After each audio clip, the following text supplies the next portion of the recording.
नमस्कार दोस्तों, मेरा नाम भव्य मंगला है। मैं IATF क्वालिफाइड ऑडिटर हूँ। पिछले 18 सालों से ऑटोमोटिव सेक्टर में ऑडिट कर रहा हूँ। एक और बेहतरीन टॉपिक में लेके आया हूँ। वो टॉपिक है सप्लीमेंटल FMEA MSR के बारे में, मॉनिटरिंग एंड सिस्टम रिस्पॉन्स।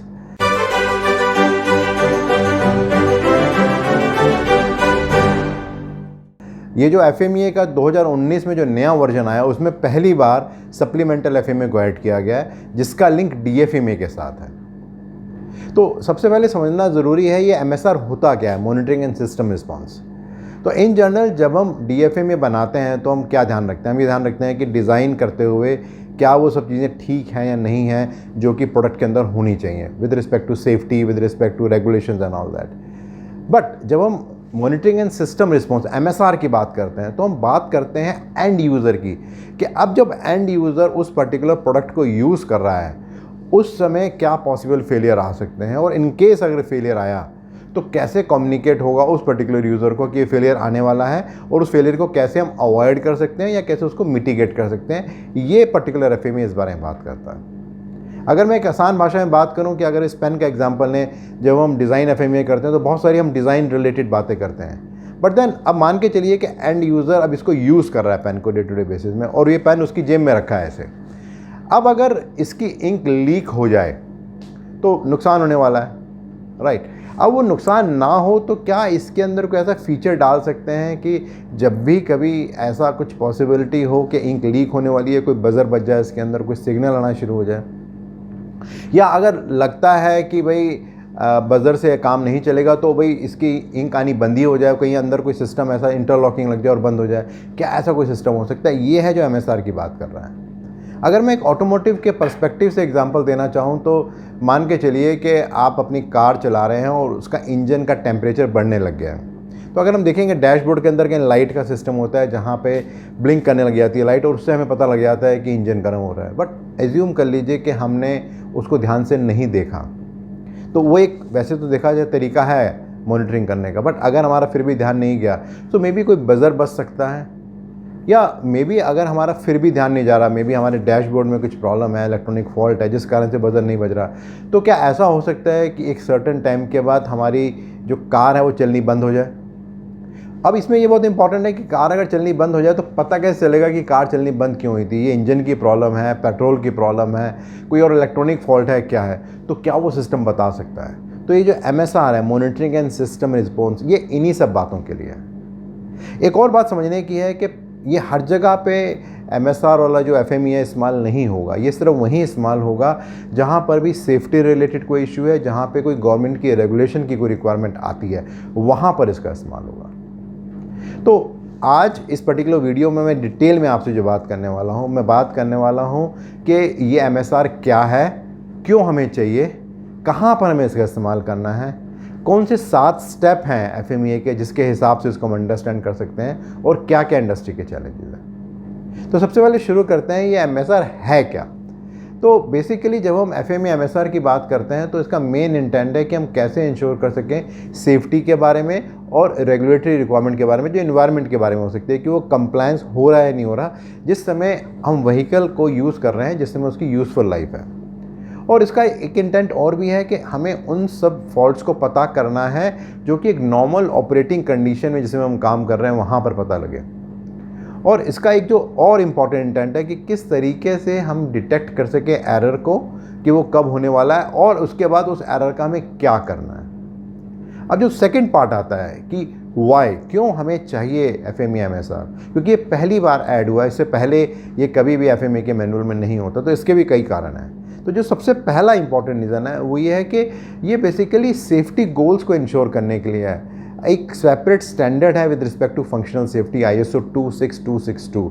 तो बेसिकली इन अ वे जो भी फंक्शनल सेफ्टी के प्रोडक्ट्स हैं उनको सपोर्ट करने के लिए ये पर्टिकुलर MSR का प्लान किया गया है कि इसको हमें किस लिए यूज़ करना है। अगर हम ISO 26262 की बात करें तो वो बेसिकली बात करता है फंक्शनल सेफ्टी की, ऑटोमोटिव इक्विपमेंट की, कि जो पूरी लाइफ साइकिल है इलेक्ट्रॉनिक एंड इलेक्ट्रिकल सेफ्टी जो सिस्टम्स हैं वहाँ पर हम कैसे आइडेंटिफाई कर सकें उसको। तो प्राइमरीली उसको देखने के लिए किया गया है। अब अगला क्वेश्चन आता है कि कब, व्हेन दिस FMEA MSR इसको कब यूज़ करना है। तो इसके भी कई सारे फैक्टर्स हो सकते हैं। तो उसके बारे में बात करते हैं। तो सबसे पहली बात तो ये है कि जैसे मैंने आपको पहले ही बताया था, ये DFMEA का एक एडिशनल पार्ट है, एक एक्सटेंशन है DFMEA का। और ये ज़रूरी नहीं है कि हर DFMEA के साथ MSR बनेगा। तो अगर कहीं भी डिज़ाइन के अंदर कोई एक्टिव या कोई पैसिव मॉनिटरिंग सिस्टम नहीं है, कोई रिस्पॉन्स कंपोनेंट नहीं है, तो वहाँ पर FMEA MSR की रिक्वायरमेंट नहीं है। और जहाँ भी कहीं हमें लगता है कि जो DFMEA है उसका फोकस डिटेक्शन में या प्रिवेंशन में या पोटेंशियल फेलियर्स के लिए, वहाँ पर हम FMEA MSR को यूज़ करते हैं, ये देखने के लिए कि हमारा जो मॉनिटरिंग सिस्टम है वो कितना अफेक्टिव है। और इस बात को समझना बहुत ज़रूरी है कि इसमें कस्टमर की रिक्वायरमेंट को अंडरस्टैंड करना ज़रूरी है कि जहाँ पर भी कस्टमर की रिक्वायरमेंट हो वहाँ पर हमें इसका इस्तेमाल करना है। अब इसके बाद जो अगला स्टेप आता है वो आता है कि क्या इसको किस सिस्टम से हमें फॉलो करना है। तो आपको पता है कि 7 स्टेप का प्रोसेस है, जिसके जो 7 स्टेप्स हैं उसमें सबसे पहला आता है प्लानिंग, जो दूसरा आता है स्ट्रक्चर एनालिसिस, तीसरा है function analysis, then failure analysis, risk analysis, optimisation and then last में आता है रिपोर्ट प्रिपरेशन। तो ये जो FMEA MSR है, यहाँ पर भी हम 7 स्टेप का इस्तेमाल करते हैं। कुछ स्टेप ब्रॉडली सिमिलर हैं, कुछ जगह पे थोड़ा थोड़ा फ़र्क है, तो क्विकली उसको अंडरस्टैंड करते हैं। तो जो सबसे पहला स्टेप है वो है प्लानिंग एंड प्रिपरेशन। तो जब हम प्लानिंग एंड प्रिपरेशन की बात करते हैं तो ब्रॉडली जो DFMEA और PFMEA में सारी बातें कही गई हैं वही सब हैं। कुछ अगर एडिशनल बातें की जाएं तो वो बाउंड्रीज़ के बारे में, जहाँ वो बाउंड्रीज़ की बात करता है तो वहाँ पे वो बात करता है कि हमें ये आइडेंटिफाई करना है कि कहाँ कहाँ पर हज़ार्ड एनालिसिस हैं, रिस्क असेसमेंट हैं, कौन सी लीगल रिक्वायरमेंट हैं, उन सबको हमें अंडरस्टैंड करना है। ये हमें ये और पता करना है कि कौन कौन सी ऐसी चीज़ें हैं जो कि हार्मफुल हो सकती हैं किसी इंसान को या कोई रेगुलेटरी रिक्वायरमेंट को। और इसको भी हम देख सकते हैं कि क्या हमारा DFMEA आइडेंटिफाई करता है कॉजेज़ को जिस कारण से ये हम हो सकता है किसी ह्यूमन बीइंग को या रेगुलेटरी रिक्वायरमेंट को। और क्या उससे हम ये अंदाज़ा लगा सकते हैं कि जो हमारी परफॉर्मेंस है, से फॉर एग्जांपल व्हीकल है उसकी परफॉर्मेंस है, उसको इम्पैक्ट हो सकता है। अगर वो भी कोई एक केस है तो भी हम इसको कंसिडर कर सकते हैं। देन यहाँ पे वही 5T की बात की गई है, intent, timing, team, task and tool. और हमें आइडेंटिफाई करना है क्या हमारी बाउंड्रीज़ रहेंगी, किसको हमें इंक्लूड करना है, किसको हमें इंक्लूड नहीं करना है। और अगर कोई पीछे हमने FMEA बनाया था MSR का, तो वहाँ से भी हमें कुछ लेसन मिल सकते हैं कि हमने क्या इनपुट डालनी है जब नया MSR का हम FMEA बना रहे हैं। और ये एक बहुत अच्छा बेसिस रहता है स्ट्रक्चर एनालिसिस के लिए भी, अगर स्ट्रक्चर एनालिसिस को ठीक से हमने फर्स्ट स्टेप को ठीक से बनाया है। अब बात करते हैं स्टेप नंबर 2 के बारे में, जो कि बात करता है स्ट्रक्चर एनालिसिस के बारे में। यहाँ भी कुछ 5 या 6 कई इंपॉर्टेंट बातें हैं जिनको हमें अंडरस्टैंड करना बहुत बहुत ज़रूरी है। जो सबसे पहली बात है वो है कि हमें सबसे पहले विजुलाइज़ करना है कि ये जो पूरा का पूरा जो हमारा प्रोसेस है उसको अंडरस्टैंड करना ज़रूरी है, जिससे कि हम अंदाज़ा लगा सकें कि कहाँ पर हमें फोकस करना है। और इसके लिए स्ट्रक्चर ट्री या बाउंड्री डायग्राम हम बना सकते हैं। और ये हेल्प करता है हमें आइडेंटिफाई करने के लिए कि क्या क्या डिज़ाइन के इंटरफेसेस हैं, किस तरह से वो इंटरेक्ट कर रहा है। और जब तक कस्टमर की और ऑर्गेनाइजेशन की कोलैबोरेशन नहीं रहेगी तब तक स्ट्रक्चर एनालिसिस कभी भी ठीक से नहीं बन सकता है। और एक बार अगर स्ट्रक्चर एनालिसिस ठीक से बन जाता है तो बहुत अच्छा इनपुट रहता है वो फंक्शन एनालिसिस के लिए। और जिस तरह का पहले जो डिज़ाइन FMEA और प्रोसेस FMEA हमने किया था, यहाँ पर भी 3 कॉलम्स के बेसिस पे हम डिसाइड करते हैं कि फोकस एलिमेंट जो सेंटर में होता है, देन हाई नेक्स्ट लेवल और नेक्स्ट लो लेवल। जब हम इस तरीके से आइडेंटिफाई करते हैं तो हम बहुत क्लियरली आइडेंटिफाई कर पाते हैं कि एग्जैक्टली स्ट्रक्चर एनालिसिस क्या है। अब आता है step number 3 which is about function analysis. यहाँ पर करीब 7 मेन स्टेप्स हैं जिसको अंडरस्टैंड करना ज़रूरी है, जिसके बेसिस पे हम समझ सकते हैं कि फंक्शन एनालिसिस में हमें क्या करना है। तो जो सबसे पहली बात जो सबसे इंपॉर्टेंट है वो बात है अगेन विजुअलाइजेशन के बारे में विद रिस्पेक्ट टू फंक्शन, और क्या रिलेशनशिप है बिटवीन डिफरेंट फंक्शन, उसको अंडरस्टैंड करना ज़रूरी है। और उसके लिए जो फंक्शनल ट्री है या जो पैरामीटर डायग्राम है वो हमें बहुत हेल्पफुल रहता है इस बात को समझने के लिए। और हमें अंडरस्टैंड करना है जो कस्टमर की रिक्वायरमेंट्स है वो इंटरनल भी हो सकती हैं, एक्सटर्नल भी हो सकती हैं, और उनकी क्या एसोसिएटेड लिंक्स हैं उसको हमें समझना बहुत ज़रूरी है। और एक बार जब हमें समझ में आया था तो हमें इस बात को समझना बहुत ज़रूरी है कि ये क्रॉस फंक्शनल टीम अप्रोच है, जहाँ पे सभी प्रोसेसेस के लोग जो सिस्टम्स के हैं, सेफ्टी के हैं, अलग अलग प्रोसेस के लोगों को मिल के काम करना है, तभी काम हो पाएगा। और ये बहुत अच्छा, अगर ठीक से हम फंक्शन एनालिसिस कर लेते हैं तो बहुत अच्छा इनपुट रहता है फॉर द फेलियर एनालिसिस, जो स्टेप नंबर 4 है। और यहाँ पर भी वही ग्राफिकल इंटरप्रिटेशन है जैसा कि पहले भी था, जिसके 3 स्टेप हैं, जहाँ पे सेंटर में हम बात करते हैं फोकस एलिमेंट की, जब हम लेफ़्ट की बात करते हैं तो बात करते हैं नेक्स्ट हाई लेवल फंक्शन की, और जब राइट साइड में हम बात करते हैं तो बात करते हैं नेक्स्ट लो लेवल फंक्शन की। एक बार अगर हम उस तरीके से अंडरस्टैंड करते हैं तो बहुत क्लियरली हमें समझ में आता है कि क्या पॉसिबल फेलियर हो सकते हैं और उसमें क्या हमें करना है। जो चौथा स्टेप आता है वो आता है फेलियर एनालिसिस के बारे में। जो फेलियर एनालिसिस है उसमें भी कई की स्टेप हैं और यहाँ पे कुछ की चेंजेस भी आ रहे हैं, क्योंकि जब हम फेलियर एनालिसिस की बात करते हैं तो बहुत कॉमनली जो बात आती है वो फेलियर चेन के बारे में आती है। तो यहाँ पे फेलियर चेन को थोड़ा एक्सटेंड किया गया है। तो फेलियर चेन को एक्सटेंड करके क्या किया गया है कि जैसा अगर आप स्क्रीन पे देखेंगे तो एक नॉर्मल फेलियर चेन में हम बात करते हैं फेलियर मोड की और उससे क्या फेलियर इफेक्ट आ रहे हैं और क्या उसके फेलियर कॉजेज़ हैं। बट यहाँ पर जो फेलियर कॉजेज़ है उसको लिंक किया गया है मॉनिटरिंग से, कि अगर कोई फेलियर का कॉज है तो उसकी मॉनिटरिंग हम कैसे कर सकते हैं, कैसे हमें पता लगेगा कि भाई ये फेलियर होने वाला है, और अगर फेलियर होने वाला है तो सिस्टम उसका क्या रिस्पॉन्स देने वाला है, यानी कि किस तरीके से सिग्नल आने वाला है यूज़र के ऊपर कि भाई ये एक फेलियर आने वाला है जिससे कि वो कुछ एक्शन ले सके। एंड देन जो लास्ट में आता है वो आता है कि उसका जो इफेक्ट है उसको क्या मिटिगेट कर सकते हैं, क्या उसको हम अवॉइड कर सकते हैं, क्या उसको हम कंट्रोल कर सकते हैं, वो इसका आखिरी स्टेप है। तो ये एक फेलियर चेन में एक्सटेंशन है। बाकी इसके अलावा अगर हम देखेंगे कि यहाँ पर बात की गई है कि क्या क्या फेलियर हो सकते हैं और इसके लिए हम पैरामीटर डायग्राम का इस्तेमाल करते हैं जो कि हमें क्लियर इन्फॉर्मेशन देता है। जो कस्टमर और सप्लायर की कोलैबोरेशन बहुत ज़रूरी है जिससे कि इसको हम अंडरस्टैंड कर सकें। और एक बार हम फेलियर एनालिसिस ठीक से कर लें तो जो स्टेप नंबर 5 है हमारा जो रिस्क एनालिसिस है उसको समझना बहुत बहुत आसान हो जाता है। और यहाँ पर भी हम 3 पार्ट में डिवाइड करते हैं उसको, जहाँ सेंटर में रहता है फेलियर मोड, लेफ्ट हैंड में रहता है फेलियर इफेक्ट और राइट साइड में रहता है फेलियर कॉज। उसको जब हम अंडरस्टैंड करके तब हम इन बातों को लिखते हैं तो बहुत क्लियरली से हम जो जो फेलियर हो सकते हैं यूज़र एंड पे उनको हम क्लियरली आइडेंटिफाई कर सकते हैं। अब स्टेप नंबर 5 जो बात करता है रिस्क एनालिसिस के बारे में, तो यहाँ पर भी कई सारे स्टेप्स हैं जिसको हम अंडरस्टैंड करेंगे जैसे हमें क्लियरली समझ में आ सकेगा। और यहाँ भी कुछ टर्मिनोलॉजी में चेंज है इन कंपैरिजन टू जो हमने DFMA और PFMA बनाया था। तो यहाँ पर हम बात कर रहे हैं कि किस तरीके से हम रेटिंग देंगे फेलियर की, क्या हमारे कंट्रोल्स हैं आज के टाइम में एग्जिस्टिंग या हम क्या प्लान कर रहे हैं। यहाँ पे हम अंडरस्टैंड करते हैं क्या प्रिवेंटिव कंट्रोल्स हैं जो फेलियर कॉजेज़ के लिए हमने लगाए हैं, क्या डिटेक्टिव कंट्रोल हैं जो हमने फेलियर कॉजेज़ या फेलियर मोड के लिए लगाए हैं। और यहाँ पे एक की डिफरेंस आ रहा है कि जहाँ पे हम DFMA और PFMA में हम सिवियरिटी, अकरेंस और डिटेक्शन की बात करते हैं, यहाँ टर्मिनोलॉजी में थोड़ा चेंज हुआ है। यहाँ पे हम बात करते हैं severity, frequency and monitoring. Broadly देखा जाए काफ़ी कुछ सिमिलर है, बट यहाँ पे MSR के पर्सपेक्टिव से इन बातों को लिखा गया है।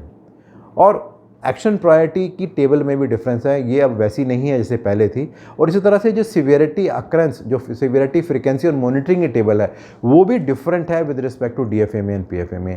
यहाँ जो रिक्वायरमेंट्स हैं उसके बेसिस पे उसको डिफाइन किया गया।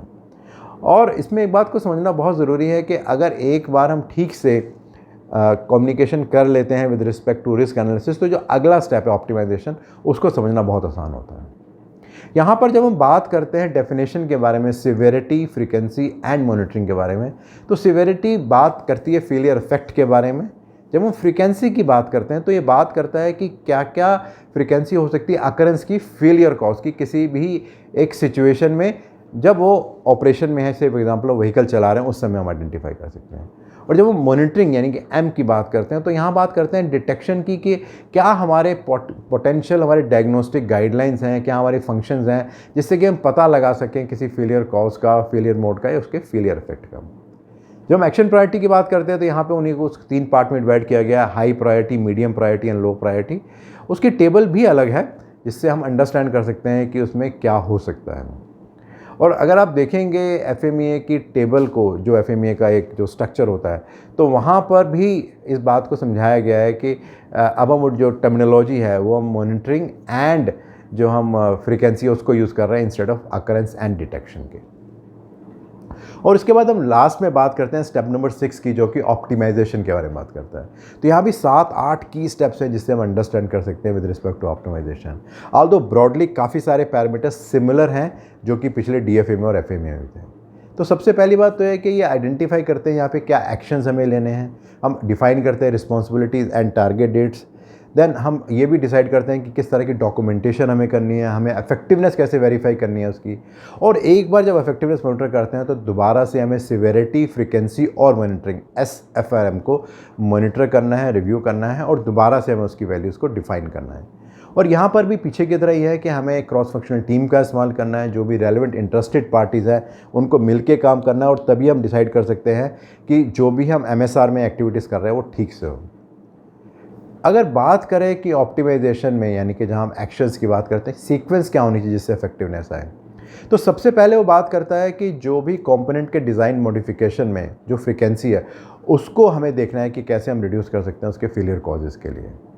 एंड देन जो सेकंड स्टेप आता है कि हम किस तरीके से मॉनिटरिंग को इंक्रीज़ कर सकते हैं जिससे कि हम फेलियर कॉजेज़ और फेलियर मोड को आइडेंटिफाई कर पाएँ।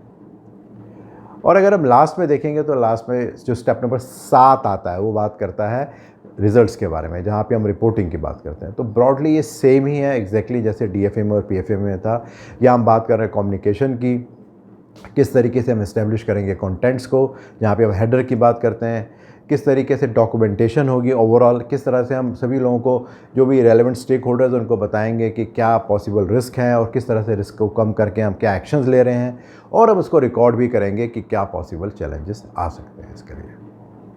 अब बात करते हैं कुछ इंडस्ट्री चैलेंजेस के बारे में। तो जो सबसे पहला चैलेंज है कि जो भी क्रॉस फंक्शनल टीम है जो कि FMEA बनाती है, क्या उसको आइडिया है MSR के बारे में, मॉनिटरिंग एंड सिस्टम रिस्पांस के बारे में, उसे कब बनाना है, कैसे बनाना है, क्या उसकी रिक्वायरमेंट है, इसको देखना बहुत ज़रूरी है। देन सेकेंडली जो कस्टमर है से OEM जिसके लिए FMEA अक्सर बनाया जाता है और उसको दिया भी जाता है, क्या उसको इसके बारे में जानकारी है, क्या वो अपने सप्लायर से Tier 1 या Tier 2 से डिमांड करता है इस बात के लिए कि उसको FMEA MSR चाहिए जहाँ भी सेफ्टी रिलेटेड रिक्वायरमेंट है या जहाँ भी रेगुलेटरी कंप्लायंस का इशू आ सकता है। And then thirdly and the most important thing, क्या मैनेजमेंट रिव्यू मीटिंग में जो FMEA MSR का जो आउटपुट है क्या वहाँ पे डिस्कस होता है, क्या टॉप मैनेजमेंट को पता है इस MSR के बारे में या उसकी क्रिटिकलिटी के बारे में, क्यों कितना इंपॉर्टेंट है एंड यूज़र के पर्सपेक्टिव में। ये कुछ की चैलेंजेस हैं इंडस्ट्री के बारे में। तो अगर मैं समरी करूँ ब्रॉडली, तो अगर हम बात करते हैं FMEA MSR के बारे में तो ये प्राइमरीली लिंक करता है with respect to DFMEA। Secondly ये हर जगह रिक्वायरमेंट नहीं है MSR बनाने की, जहाँ भी सेफ्टी रिलेटेड रिक्वायरमेंट है जो एंड यूज़र के एंड पे यूज़ हो रही है, इलेक्ट्रिकल या इलेक्ट्रॉनिक कंपोनेंट जो फंक्शनल सेफ्टी के है, या जहाँ पे रेगुलेटरी रिक्वायरमेंट का फेलियर हो सकता है, वहाँ पर हमें इस तरह के FMEA को बनाना है। देन तीसरा, ये हमें इस बात को अंडरस्टैंड करने के लिए बनाना है कि अगर कोई फेलियर एंड यूज़र के एंड पे हो रहा है जो कि एक्चुअली में व्हीकल को यूज़ कर रहा है, तो किस तरीके से उसको पहले तो कम्युनिकेशन जाएगा इस बारे में कि फेलियर हो रहा है, और किस तरीके से हम कंट्रोल कर सकते हैं उस फेलियर को होने से या उस फेलियर को डिले कर सकते हैं। उस पर्पज़ को समझने के लिए हम FMEA MSR को बनाते हैं। और उसके लिए वही 7 स्टेप्स हैं जो मैंने आपको पहले बताए थे: preparation, structure analysis, function analysis, failure analysis, risk analysis, optimisation और लास्ट में रिपोर्टिंग। मेरा जो अगला वीडियो रहेगा वो इसी सीरीज़ में, FMEA की सीरीज़ में रहेगा, और वो बात करेगा कि क्या क्या ओवरऑल इंडस्ट्री के चैलेंजेस हैं with respect to FMEA first edition तो जो 2019 में आया था। रेगुलरली बहुत सारे फीडबैक्स आ रहे हैं आपके, वो मुझे हेल्प कर रहे हैं अंडरस्टैंड करने के लिए आपकी क्या एक्सपेक्टेशंस है। सो प्लीज़ उसको आप कंटिन्यू कीजिए। और अगर इस पर्टिकुलर वीडियो को आप डिटेल में जानना और समझना चाहते हैं तो नीचे आपको एक लिंक मिलेगा, उसे आप क्लिक करेंगे तो एक ब्लॉग आपको मिलेगा, वहाँ पर और डिटेल में आपको जानकारी मिलेगी इस पर्टिकुलर वीडियो के बारे में। और अगर आपको लगता है कि इस तरह के वीडियोज़ और ब्लॉग यूज़फुल है और हेल्पफुल है तो आप अपने फ्रेंड्स और अपने कोलीग्स से शेयर भी कर सकते हैं, और आप मेरे YouTube चैनल और मेरी वेबसाइट bhavyamehila.com को सब्सक्राइब भी कर सकते हैं। धन्यवाद।